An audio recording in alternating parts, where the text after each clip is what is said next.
Alright guys, welcome back to Davis Auto Sales in Richmond, Virginia. Davis Drives on YouTube. And this was going to be my first episode for our soon-to-come podcast situation slash blog, or vlog. But anyway, if you're not into stuff that's happened once and it'll never happen again and once-in-a-lifetime opportunities, this video is not for you. If you love history of 4x4 stuff, this video is for you. Might get a little long-winded. Follow along. This tire right here might not mean much to most people. Dick Seepeck and Mickey Thompson were once one. I don't even know that Dick Seepeck even offers anything any longer, but they were once one company together. We were not direct with them, but about 18, 19 years ago, about the same time, and the whole reason for this video is I had to get ahead of this. I did want to do a sit-down podcast with Mickey Thompson and all. So I have one of the head reps of Mickey Thompson coming to visit in early next week. So I had to get ahead of this because when he gets here, we got a little surprise for him. So I want you guys to learn about what happened with Mickey Thompson, why he's important to us, why he became a good friend, and understand when this surprise takes place, which will episode next week if we get it filmed and edited in time. Today's July 3rd, July 4th tomorrow, so happy 4th of July to everybody. Hope you're safe out there. Back to the story. So Mickey Thompson, Dick Seepeck, awesome tire. We were using it all the time. We were not direct with them. Didn't even have a direct connection with them. But we had just recently, right around that same time frame, done a huge buyout with Weld Wheels.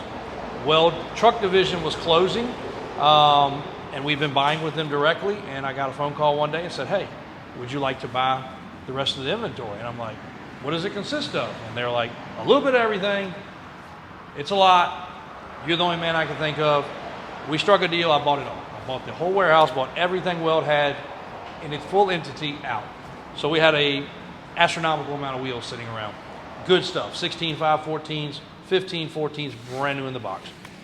So lo and behold, we had to start mounting some tires on those wheels. So we were using the 1550, nice fat tire, and a lot of them were metric sized, but 1550 wide. They called it their SLT line. So you guys that go back 20 years or so, understand and know what this was.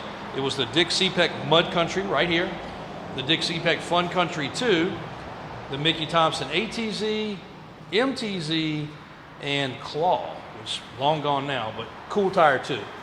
So we're mounting them up, we're going through them, and times were getting a little tough, getting a little rocky, 08, 9, 10, those weren't times that were good in the economy. So we called up to order, I don't know, 16, 18, 20 tires, whatever it was at the time. And our rep said, hey, we're getting ready to have a special on these tires. Would you be interested? And I'm like, absolutely. So he sends me some pricing, and he calls back and says, hey, did you get that price? And I said, yeah, some great deals. How many would you be interested in? And I said, how many is there? He said, I don't know. Mickey Thompson's got a lot of tires. How many would you want? And I was like, probably 100. He said, 100 tires? And I was like, no, probably 100 sets. He was like, okay, I'm going to have to turn you over to somebody else. This is way past my pay grade.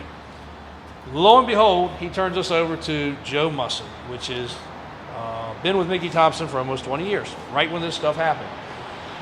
Got to talking to Joe and struck up a deal, and I don't remember how many sets, but it was well over 100 sets of tires. He said, man, we're thankful, thank you. We became Mickey Thompson's biggest dealer at the time. He was sending us, all kinds of different stuff, promotional things, came down and visited, viewed the shop, which was our original shop at the time, even did a billboard for us because we ended up with a lot of tires. So, but lo and behold, the real deal was Mickey Thompson was failing. Weld Wheels was failing. These big companies were failing. And I'm not saying we bailed Mickey Thompson out. Somebody would have bought the tires. If we didn't, probably would have been 100 other shops, but we made it all happen in one chunk. And the only reason we talk about some of this is because Mickey Thompson now is owned by Goodyear. They've been bought out several times. So there's some stuff we can talk about, some stuff we can't talk about. And I'm going to let Joe go into a lot more detail, but it was a big deal. Like, it literally helped them get through a time. They did end up discontinuing the line because of its popularity. Wheel sizes weren't available. There were not always 20 by 14s, and there were not always 16 by 14s. There was not all that cool stuff always available. Now it's come and gone again. But at the time, Mickey Thompson made a Classic 2 and a couple of other wheels. Manufacturers out there made some stuff, but there wasn't a lot. So anyway, sorry to get long-winded on that. But the cool part was it was a great deal. We were lifting our trucks like crazy, the Super Duties, Silverados, and I was able to lift them very affordably because I could put literally 4 tires on it for the price of 1. It was a crazy good deal. So when I lifted up a truck, instead of spending $5,000 on tires, wheels, and lift, I was spending $4,000 on tires, wheels, and lift, saving a customer a lot of money. These were great tires. We had a guy on a set of set of ATZ Mickey Thompsons. Very, very faithful customer of ours. He went 80,000 miles on the first set, ended up ruining a tire, got a new set, still has them on today.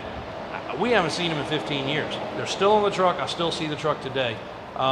80,000 miles out of a big tires, a 36, 15, 50, 20, very similar to this. This tire's old. I still have a few, so any of you guys out there, 2006. So any of you guys out there that need a few filler tires, I don't have any sets, but I have some 1s and 2s of different styles. Nobody else on the planet has them, or I'd already have them because I've been trying to buy up to make sets. So if you guys need any of these weird SKU number, Mickey Thompson or Dick CPEX, drop a comment, reach out. We may have it. Be happy to hook you up.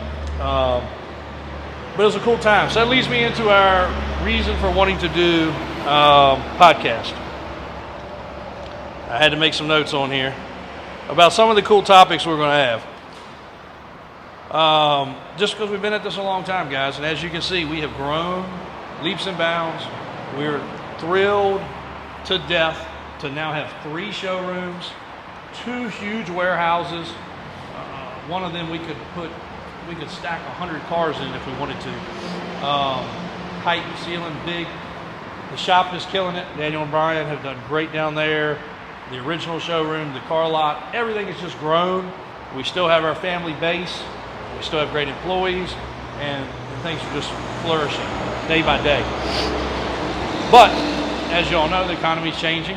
We're probably going to hit another slowdown like this situation, and we'll be here to really hook people up. When we were selling these tires, you could go on like National Tire and Wheel. They were selling them for $2.99 to $3.99. I was $99 to $1.99. So we were smoking about $100 to $200 per tire. So we passed on, the benefits of the deal we got. We still made some money. You don't make a lot of money on tires, but we still passed the deal along. You could buy, literally buy 2, get 2 free almost. So, but a couple of other topics on our podcast to come, just to get you guys excited. They won't happen tomorrow. But Auto Trader, everybody's heard of Auto Trader? We were basically Auto Trader's first customer before there was even an internet in a publication. Auto Trader was a magazine, and we were one of their first customers, within the first 5 customers for sure. It was locally based when it started. And then it grew to media. We were the media, meaning online, autotrader.com's first Virginia customer there was. Don't know if we were first across the country, but we were the first in Virginia for sure. That was kind of crazy. And we've seen that go from $100, $200 a month to now $3,000 or $4,000 a month. The weld wheels we talked about, buying out, the Mickey Thompson situation, our website in general. Our website in general is grown so crazy. Its search engine atomization, or whatever you call it, is so high. Every time our web provider comes in to renew, of course, he wants to blow our skirt up and make us feel excited. But we have more search situations than hundreds of websites combined. We've had our website almost 30 years. So long, long time. Back to the infancy of internet. And I'll tell you about my mom's involvement and her working for Philip Morris and knowing about the World Wide Web, WWW, before anybody knew what it was. And we also told her she was crazy. Monster truck, we had the Wild Hair Monster truck. If you Google Wild Hair Monster truck, at one time we did own that. There's a long story with that. The involvement of Davis Off-Road, Sterling Marlin, the race car driver, a great customer of ours. We had a pro boxer come in that was so private. Some of my guys knew who he was. He wouldn't even tell us his name. He put it under some business LLC. But he was acting weird. We researched him, and my guys knew he was a pro boxer. I'll drop his name on that podcast. Pretty cool. a lot of barn finds, which we have some old school content on some old phones, where we went and bought 30, 40, 50 cars from from little barns where stuff had been tucked away for ages. The Marina, Davis Water Sports, Powerboat Nation, which was the TV show that we did about boats. Katie Noel bought a truck from us, some stuff with her, some other YouTube and social media influencers as well. I don't have them on this sheet, but Demolition Ranch, we had one of their giveaway cars.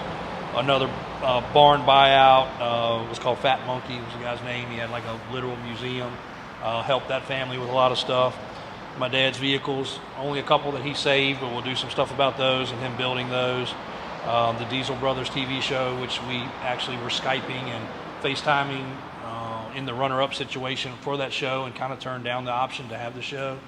And several other shows along the way too. We've had a lot of interaction with that, but we're a real dealership. We don't really have the time. This YouTube stuff eats up a crap pile of time currently, but we try our best to bring you guys this content, almost like having to deal with the show. So we probably could do it nowadays. We couldn't back then. We had to actually work.